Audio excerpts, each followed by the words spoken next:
নমস্কাৰ বন্ধু বান্ধৱীসকল, মোৰ নাম মলয়া। মোৰ এটা ল'ৰা আৰু এজনী ছোৱালী সন্তান আছে। মোৰ ল'ৰাৰ বিয়া ৩ বছৰ আগতে হৈছিল। মোৰ ল'ৰা প্ৰায়ে চাকৰি সূত্ৰে বাহিৰত থাকে আৰু বোৱাৰী মোৰ লগতে থাকে। আৰু মোৰ ছোৱালী বিয়া হোৱাও এবছৰ হৈ গৈছে। এদিন মোৰ ছোৱালী মাজনীয়ে ফোন কৰি মোক ক'লে যে তাইৰ স্বামীৰ চাকৰি গৈছে। এতিয়া সিহঁতৰ বৰ সমস্যা হ'বলৈ ধৰিছে। মই লগে লগে সিহঁতক মোৰ ঘৰলৈ মতাৰ সিদ্ধান্ত ল'লোঁ, যাতে মই সিহঁতক সহায় কৰিব পাৰোঁ। পিছদিনা তাই মোক লগ কৰিবলৈ আহিলে। যেতিয়া তাই আহিলে, তেতিয়া তাইৰ মুখত চিন্তাৰ ভাৱ স্পষ্টকৈ ফুটি আছিল। মই তাইক ক'লোঁ যে যেতিয়ালৈকে জোৱায়ে নতুন চাকৰি পাই নাযায়, তেতিয়ালৈকে তোমালোকে মোৰ লগতেই থাকিবা। কিন্তু তাৰ পিছত মোৰ বোৱাৰীৰ মাজনীৰ প্ৰতি সহানুভূতি কম হ'বলৈ ধৰিলে। এদিন মই বোৱাৰীক খঙতে ক'লোঁ, যদি তোমাৰ মোৰ ছোৱালী থকাত কিবা সমস্যা হৈছে, তেনেহ'লে তুমি নিজৰ ঘৰলৈ যাব পাৰা। মোৰ কথা শুনি তাইৰ বহুত খং উঠিল আৰু তাই তৎক্ষণাত নিজৰ বেগ লৈ মাকৰ ঘৰলৈ গুচি গ'ল। তাই যোৱাৰ পিছত মোৰ ছোৱালী আগৰ দৰেই ঘৰখনত সহজ হৈ পৰিল। কিছুদিন পিছত জোৱাই হঠাতে মোৰ কোঠালৈ আহিল। সেই সময়ত মই মোৰ আলমাৰীৰ পৰা কাপোৰ উলিয়াই আছিলোঁ, কাৰণ মই এগৰাকী বান্ধৱীৰ ছোৱালীৰ বিয়ালৈ যাবলগীয়া আছিল। মই কেইযোৰমান কাপোৰ বেলেগকৈ ৰাখিছিলোঁ আৰু যেতিয়া মই ব্লাউজ এটা পিন্ধি চাই আছিলোঁ, তেতিয়াই জোৱায়ে একো শব্দ নকৰাকৈ কোঠালৈ সোমাই আহিল। তেওঁক দেখাৰ লগে লগে মই তৎক্ষণাত তেওঁলৈ পিঠি দি ঘূৰি দিলোঁ। এইবিলাক তৎক্ষণাত ঘটিছিল। মই ভাবিছিলোঁ যে ইয়াৰ পৰা মই আৰু জোৱাই দুয়োৱে অসহজ অনুভৱ কৰি আছোঁ। মই তৎক্ষণাত নিজকে ঠিক কৰি ল'লোঁ আৰু যেতিয়াই মই চাদৰখন মেৰিয়াই ল'লোঁ, তেতিয়া জোৱাইৰ ফালে ঘূৰি চালোঁ। ঘৰত বোৱাৰীৰ লগত অকলে থকাৰ কাৰণে মোৰ দৰজা বন্ধ কৰাৰ অভ্যাস নাছিল। সেইকাৰণে দুৱাৰ সদায় খোলাই ৰাখিছিলোঁ। যেতিয়া মই জোৱাইৰ ফালে চালোঁ, তেতিয়া দেখিলোঁ যে তেওঁ বিচনাৰ ওচৰত থিয় হৈ আছে। জোৱায়ে ক'লে, মা, মই হঠাতে আপোনাৰ কোঠালৈ আহি গ'লোঁ, তাৰ বাবে ক্ষমা কৰিব। তেওঁ ক্ষমা খোজাৰ পিছত মোৰ পৰা অলপ আঁতৰি থাকি ক'লে, মা, আপুনি যিখিনি মোৰ আৰু মাজনীৰ কাৰণে কৰি আছে, এয়া সহায়তকৈ বহুত ডাঙৰ কথা। আজিকালিতো জোৱায়েকক ঘৰত সন্মান দিয়ে কেৱল শাহু মাকেহে। আপুনি মোক নিজৰ ল'ৰাৰ দৰে চম্ভালি লৈছে। চিন্তা নকৰিব, মই বেছি দিন ইয়াত নাথাকোঁ।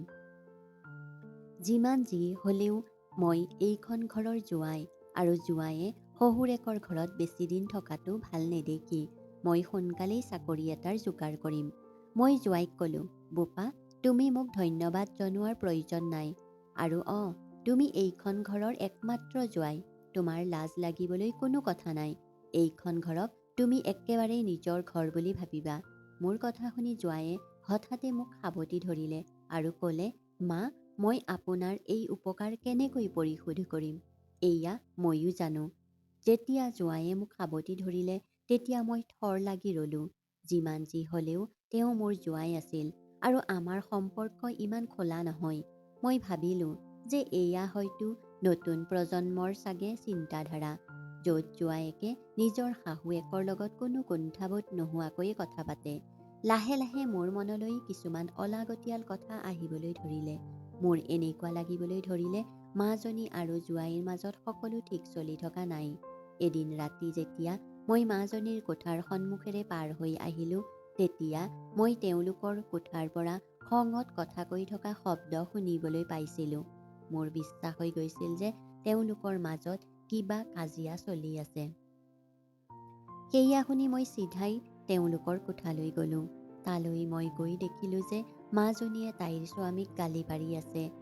তাই কৈ আছিল, 16 দিন হৈ গ'ল, কিন্তু এই মানুহজনে এতিয়ালৈকে এটা কাম বিচাৰি ল'ব পৰা নাই। গোটেই দিন লেপটপত বহি কি কৰি আছে? গোটেই দিন ঘৰত বহি মূৰৰ বিষ হৈ গৈছে আৰু এতিয়া মোক তেল মালিচ কৰিবলৈ কৈছে। মই এই বেকাৰ মানুহজনৰ কোনো যত্ন নলওঁ। তাই ইমান খঙত আছিল যে তাই নিজৰ মাকৰ আগতেই নিজৰ স্বামীৰ অপমান কৰিবলৈ ধৰিলে। তেতিয়া মই তাইক অলপ টানকৈ ক'লোঁ, মাজনী, কথা কওঁতে অলপ শব্দবিলাকৰ ধ্যান ৰাখিবা। জোৱায়ে এদিন নহয় এদিন কাম পাই যাব। এয়া কঠিন সময়ো পাৰ হৈ যাব। এই সময়ত তুমি তোমাৰ স্বামীক মানসিক সমৰ্থন কৰিবলৈ লাগে। স্বামীৰ সেৱা কৰা বহুত পুণ্যৰ কাম। মোৰ কথা শুনি তাই ক'লে, মা, যদি তোমাৰ জোৱাইক ইমান মৰম কৰা তেনেহ'লে তুমিয়ে তেওঁৰ তেল মালিচ কৰি নিদিয়া কিয়? মই তাইক কিবা এটা ক'বলৈ লৈছিলোঁহে। তেনেতে জোৱাইয়ে মোৰ হাতত ধৰিলে আৰু মোক কোঠাৰ পৰা বাহিৰলৈ লৈ যাবলৈ ধৰিলে। তেওঁ ক'লে, মা, মই মাজনীৰ খং বুজিব পাৰিছোঁ। মোৰ দৰে মানুহ এজন ঘৰত এনেকৈ বহি থকাটো শোভা নাপায়।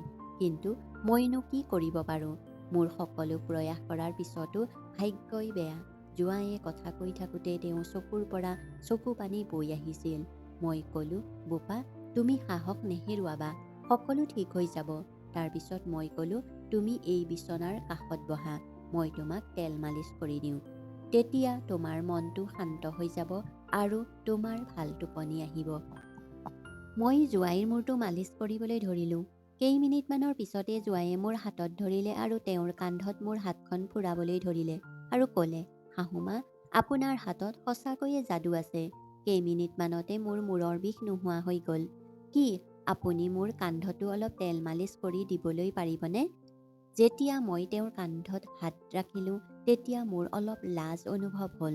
মই বাহানা কৰিলোঁ যে মোৰ হাত বিষাইছে আৰু এনেকৈ কৈ লগে লগেই তেওঁৰ পৰা আঁতৰি আহিলোঁ। কিছুদিনৰ পিছতে জোৱাইয়ে এটা প্ৰাইভেট কোম্পানীত চাকৰি পাই গ'ল। চাকৰি পোৱাৰ দুদিন পিছত মাজনীয়ে মোক ক'লে যে তাই গৰ্ভৱতী। জোৱাইয়ে চাকৰি পোৱাৰ পিছতেই মোৰ জোৱাই আৰু ছোৱালীয়ে নিজৰ ঘৰলৈ যোৱাৰ যো-জা কৰিবলৈ ধৰিলে। কিন্তু মই সিহঁতক আৰু 7 দিনমান থাকিবলৈ ক'লোঁ। মই মোৰ ছোৱালীৰ ভাল খবৰ শুনি আনন্দিত হৈ পৰিছিলোঁ।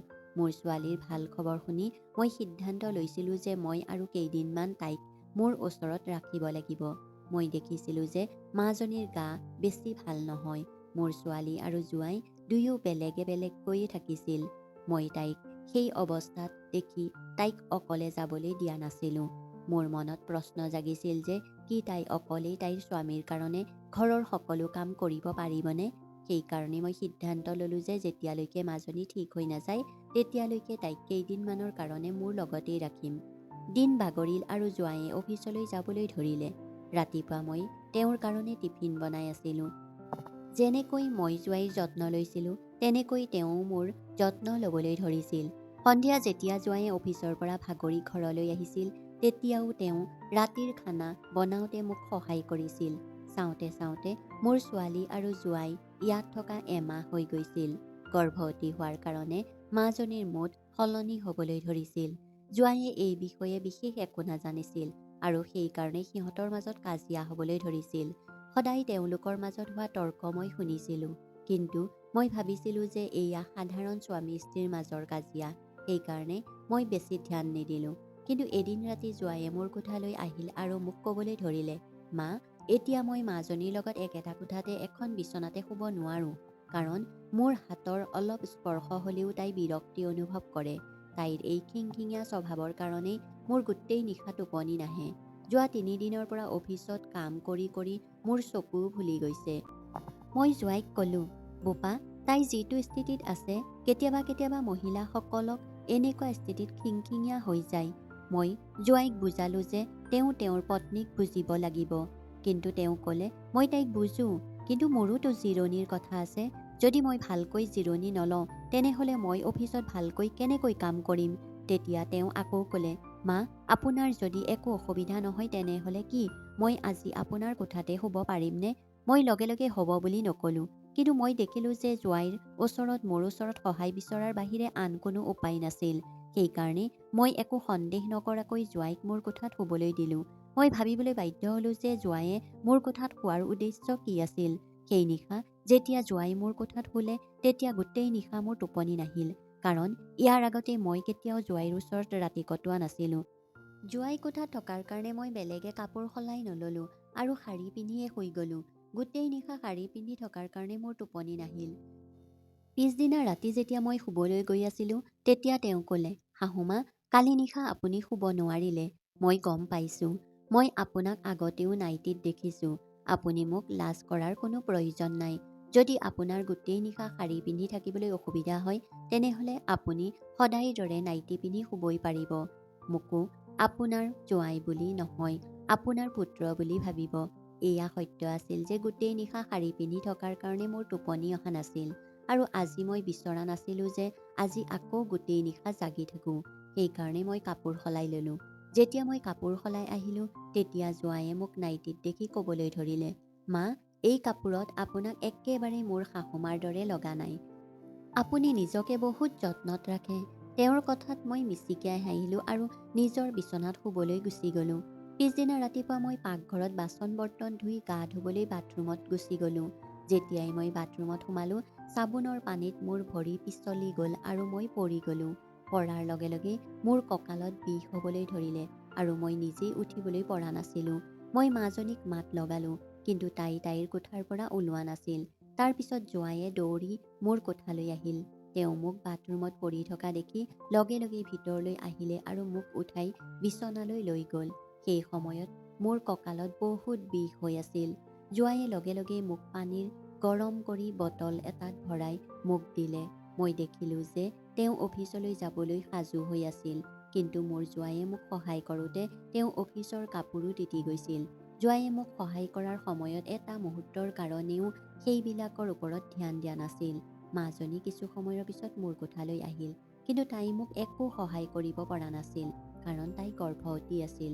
মোৰ ছোৱালীৰ সলনি মোক জোঁৱায়ে সহায় কৰিছিল। তেওঁ মোক হস্পিতাললৈ লৈ যাবলৈ বিচাৰিছিল, কিন্তু মই তেওঁক ক'লোঁ যে কেইদিনমানৰ ভিতৰতেই মোৰ বিষ ঠিক হৈ যাব, অলপ জিৰণি ল'লেই সকলো ঠিক হৈ যাব। মোৰ কথা শুনি জোঁৱায়ে ৰৈ গ'ল আৰু অফিচলৈ যোৱাৰ সময়ত মাজনীক ক'লে, যেতিয়ালৈকে মই ঘৰ আহি নাপাওঁ তেতিয়ালৈকে মাৰ ভালকৈ ধ্যান ৰাখিবা। সন্ধিয়া ঘৰলৈ অহাৰ পিছত জোঁৱায়ে নিজেই খানা বনালে, কাৰণ মাজনীৰ খানা বনাবলৈ অলপ সমস্যা হৈ আছিল। সেইকাৰণেই তাই পাকঘৰত কাম কৰিব পৰা নাছিল। ৰাতি যেতিয়া জোঁৱায়ে মোৰ কোঠালৈ শুবলৈ আহিলে তেতিয়া তেওঁ দেখিলে যে মই কঁকালত ধৰি বহি আছোঁ। জোঁৱায়ে মভ এটা লৈ আহি ক'লে, মা, মই আপোনাক মভ লগাই দিওঁ, তেতিয়া আপোনাৰ বিষ অলপ কম হৈ যাব। মোৰ জোঁৱাইৰ পৰা সহায় ল'বলৈ অলপ কুণ্ঠাবোধ হৈছিল, কিন্তু তেওঁ বহুত জোৰ কৰিলে। তেওঁ ক'লে, মাজনীটো গৰ্ভৱতী, সেইকাৰণে তাই আপোনাক বেছি শুশ্ৰূষা কৰিব নোৱাৰিব। এই সকলোবিলাক ঈশ্বৰে আপোনাৰ জোঁৱাইক আপোনাৰ সেৱা কৰিবলৈয়ে কৰিছে। মই বহুত চেষ্টা কৰিলোঁ জোঁৱাইৰ পৰা সহায় নল'বলৈ, কিন্তু তেওঁ মভ লগাবলৈ আৰম্ভ কৰিলে। এই সকলোবিলাক বৰ আচহুৱা লাগিছিল। লাহে লাহে মোৰ টোপনি ধৰিবলৈ ধৰিলে।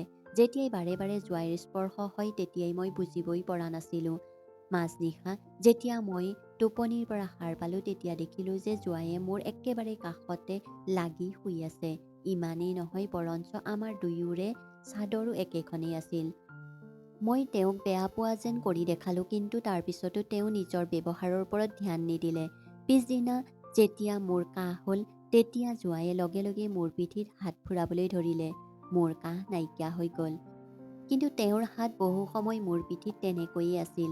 এতিয়া মই মোৰ জোঁৱাইৰ লগত একেটা কোঠাত থকাটো ভাল লগা নাছিল, কাৰণ এতিয়া তেওঁৰ মোক লৈ অলপ চাৱনি বেলেগ যেন লাগিবলৈ ধৰিছিল। পিছদিনা দুপৰীয়া যেতিয়া মাজনী মোৰ কোঠালৈ আহিলে তেতিয়া মই ক'লোঁ, মই বোৱাৰীক ঘৰলৈ মাতিব লাগিব, কাৰণ মোৰ ঘৰৰ কাম কৰোঁতে অসুবিধা হ'বলৈ ধৰিছে। সেয়ে যদি বোৱাৰী ঘৰত থাকে তেনেহ'লে তাই ঘৰৰ কাম বনত মন দিব পাৰিব। তেতিয়া মাজনীয়ে ক'লে, মা, যোৱা কিছুদিনৰ পৰা তোমাৰ জোঁৱায়ে মোতকৈ বেছি তোমাৰ সেৱা কৰি আছে। তাৰ পিছতো তুমি তোমাৰ বোৱাৰীক কিয় মাতিব বিচাৰিছা? কি তোমাৰ জোঁৱাইৰ তোমাৰ কাৰণে যথেষ্ট নহয়? যি কথা মই ক'বলৈ বিচাৰিছিলোঁ সেয়া মাজনীয়ে বুজিব পৰা নাছিল। ৰাতি মই জোঁৱাইৰ লগত কথা পতাৰ সিদ্ধান্ত ল'লোঁ। যেতিয়া নিশা জোঁৱাই কোঠালৈ আহিল তেতিয়া মই তেওঁক ক'লোঁ, আজিৰ পৰা তুমি মাজনীৰ লগত তাইৰ কোঠাত শুবা, তাইক অকলে শুবলৈ নিদিবা। কেইদিনমান পিছতেই মোৰ বোৱাৰী উভতি আহিব, তেতিয়া তেওঁ মোৰ কোঠাতেই শুব। তেতিয়া জোঁৱায়ে ক'লে, মা, মই আপোনাৰ যত্ন লৈ আছোঁ। কি মই আপোনাক কেতিয়াবা পৰ বুলি ভাবিছোঁ? এনেকৈ কৈ তেওঁ কোঠাৰ পৰা ওলাই গ'ল। হয়তো তেওঁৰ মোৰ কথা শুনি বেয়া লাগিল। তেতিয়া মই লাহে লাহে খোজ আগবঢ়াই জোঁৱাইক বুজাবলৈ মোৰ কোঠাৰ পৰা বাহিৰলৈ ওলালোঁ। জোঁৱাই মাজনীৰ কোঠাত আছিল, আৰু যেতিয়াই মই সিহঁতৰ কোঠাৰ দুৱাৰৰ মুখ পালোঁ তেতিয়া মাজনী আৰু জোঁৱাইৰ কথা মোৰ কাণত পৰিল। মোৰ ছোৱালীয়ে জোঁৱাইক ক'লে, বিনয়, তোমাৰ দ্বাৰাতো এটা কামো ভালকৈ নহয়। যোৱা কিছুদিনৰ পৰা মই সকলো কৰি আছোঁ, কিন্তু এতিয়ালৈকে তুমি মোৰ মাৰ অন্তৰত নিজৰ স্থান বনাবলৈ অসমৰ্থ হৈ আছা। ইয়াত থাকিবলৈ মই কিমান যে কি কৰিবলগীয়া হৈছে, আৰু গৰ্ভৱতী নোহোৱাৰ পিছতো মই গৰ্ভৱতী বুলি ক'লোঁ। মায়ে দাদা আৰু নবৌক ঘৰলৈ মতাৰ কথা মোৰ আগত কৈছে। যদি তেওঁলোক ঘৰলৈ আহে তেনেহ'লে তেওঁলোকে তৎক্ষণাত মোৰ অভিনয় ধৰিব পাৰিব, আৰু এবাৰ যদি মাৰ সন্মুখত ধৰা পৰোঁ তেনেহ'লে এই ঘৰ কেতিয়াও আমাৰ হ'বলৈ নোৱাৰে। তাইৰ কথা শুনি মই নিথৰ হৈ পৰিলোঁ। তেওঁলোকে যোৱা কিছুদিনৰ পৰা মোৰ প্ৰতি যি চিন্তা দেখুৱাইছিল সেইবিলাক মাত্ৰ দেখুৱাবৰ কাৰণেহে কৰিছিল। মোৰ ছোৱালীয়ে নিজকে গৰ্ভৱতী বনাই মোৰ ভাৱনাৰ লগত খেলা খেলিছিল, যাতে তাই নিজৰ মাকৰ ঘৰৰ অংশ ল'বলৈ পাৰে। মই মনে মনে তাৰ পৰা মোৰ কোঠালৈ গুচি আহিলোঁ। কিছু সময়ৰ পিছত মই দেখিলোঁ যে জোঁৱায়ে আকৌ মোৰ কোঠালৈ শুবলৈ আহিল।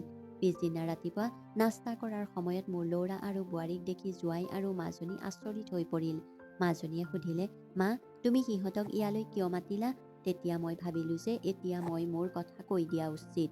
মই মাজনীৰ ওচৰলৈ গৈ ক'লোঁ, মই ৰাতি তোমাৰ আৰু জোঁৱাইৰ মাজত হোৱা সকলো কথা শুনিলোঁ। তুমি জোঁৱাইৰ লগত লগ হৈ মোক ঠগিবলৈ বিচাৰিছিলা। তুমি মোৰ বোৱাৰীকো মিছা বুলি প্ৰমাণ কৰিছিলা। ইমান দিনৰ পৰা যি বোৱাৰীয়ে মোৰ যত্ন লৈ আছিল, তাইক বিনা কাৰণত ইয়াৰ পৰা গুচি যাবলৈ বাধ্য কৰাইছিলা। তুমি মোৰ নিজৰ কন্যা সন্তান, কিন্তু এই সম্পত্তিৰ বাবে তুমি মোৰ বিৰুদ্ধে ষড়যন্ত্ৰ কৰিছিলা। টকাৰ কাৰণে তুমি সম্পৰ্ক এটা পাহৰি গৈছিলা।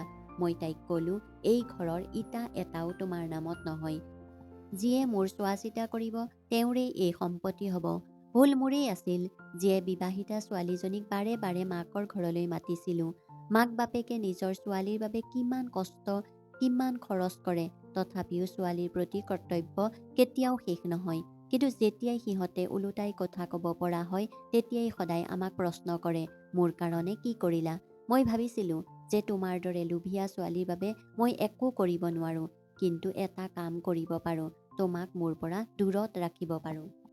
আজিৰ পৰা মই তোমাৰ মুখো চাব নিবিচাৰোঁ। তোমাৰ বাবে মই মোৰ ল'ৰা আৰু বোৱাৰীক মোৰ পৰা আঁতৰাই পঠিয়াইছিলোঁ, কিন্তু নিজৰ সন্তান হ'লেও তেওঁ সদায় সত্য নহ'বও পাৰে। টকা আৰু ষড়যন্ত্ৰ কৰি পোৱা সম্পত্তিয়ে কেতিয়াও প্ৰকৃত সুখ দিব নোৱাৰে। প্ৰকৃত সম্পত্তি হ'ল এটা সুখী পৰিয়াল, য'ত ভাতৃ আৰু ভগ্নীৰ মাজত মৰম থাকে, ঈৰ্ষা নহয়। মোৰ এনেকুৱা লাগে যে আজিৰ তাৰিখত সম্পৰ্কতকৈ টকা পইচাই বেছি মহত্ব পায়।